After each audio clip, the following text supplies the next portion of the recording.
Hi everyone, thank you for joining me as we break down supine pigeon pose. Traditional pigeon pose is done so that we have the chest facing the floor. We usually have one leg up close to the chest. We have pressure into the foot. Supine pigeon helps us to embody the essence of pigeon by opening the hip while eliminating a lot of the excess pressure that you might have on your ankles or feet.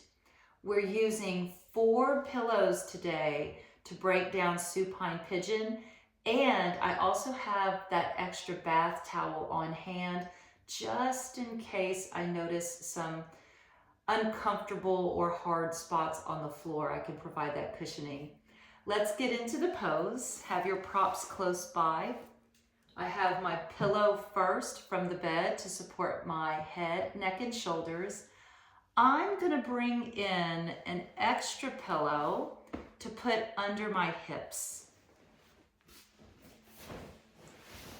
From here, rolling over onto my back, I'm turning my pillow under the hips out. So my body's here, my pillow's perpendicular.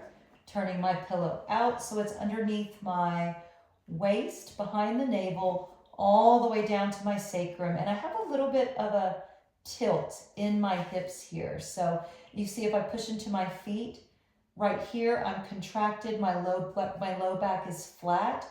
Usually when you see this flat low back, usually that is a sign of compression in the lumbar spine. A flat low back does not usually reflect a neutral spine. So if I relax the tension in my hips, my pelvis will naturally slope off the edge of that pillow, and I'll have this lovely shape indicative of a neutral spine where we know there's usually the most space between the bones and the spine to comfort the disc. I have my other 2 pillows here, using my feet to bring them in. I'm extending my left leg out on the floor, having the pillow underneath my knee and underneath my thigh. If your pillow is big enough, you can push it all the way down or turn your pillow diagonal so that it goes from your knee all the way down to your ankle, and there's no pressure on the back of your heel bone. My other leg, I have my right leg bent. I'm bringing the knee in and turning it out to the side. Taking my other pillow behind the thigh. I have a little bit of it on top of my left leg. The rest of the pillow is behind me on the floor.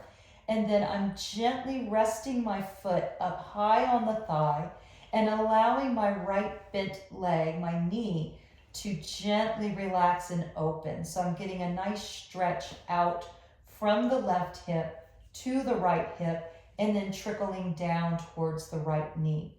I'm going to position myself a little differently, so maybe we can get a little different visual angle on this. But in the meantime, here is the angle on the pose.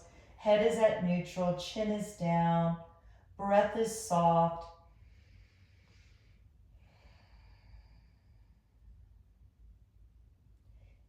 If we want, again, we could put more cushioning under the body. So I'll position my body now, turning just a little bit more out to get a different visual on this.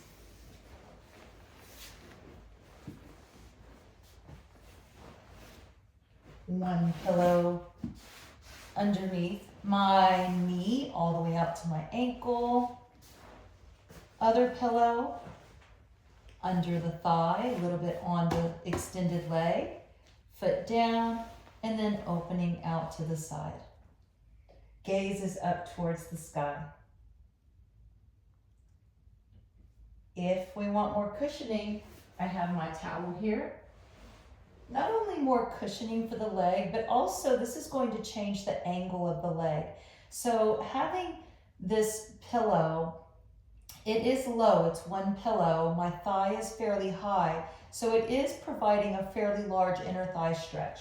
If it feels like it's pulling, tugging, if the stretch is getting invasive or just flat out rude to the body, take another pillow or take your towel and stack it up on top of that pillow. So stack as many pillows, blankets, towels as the body may want in an effort to create comfort here. Again, hands can go on the belly.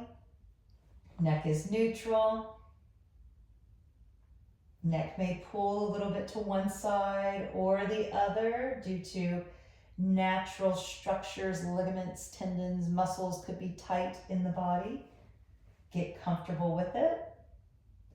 I recommend setting a timer on this one, especially if we want to do both sides. So maybe setting a timer starting with 4 minutes in this pose, working up to 8 minutes, and then maybe 10 or 12 minutes. And after we're able to comfortably maintain any period of time in the pose, then switch sides and try the other side.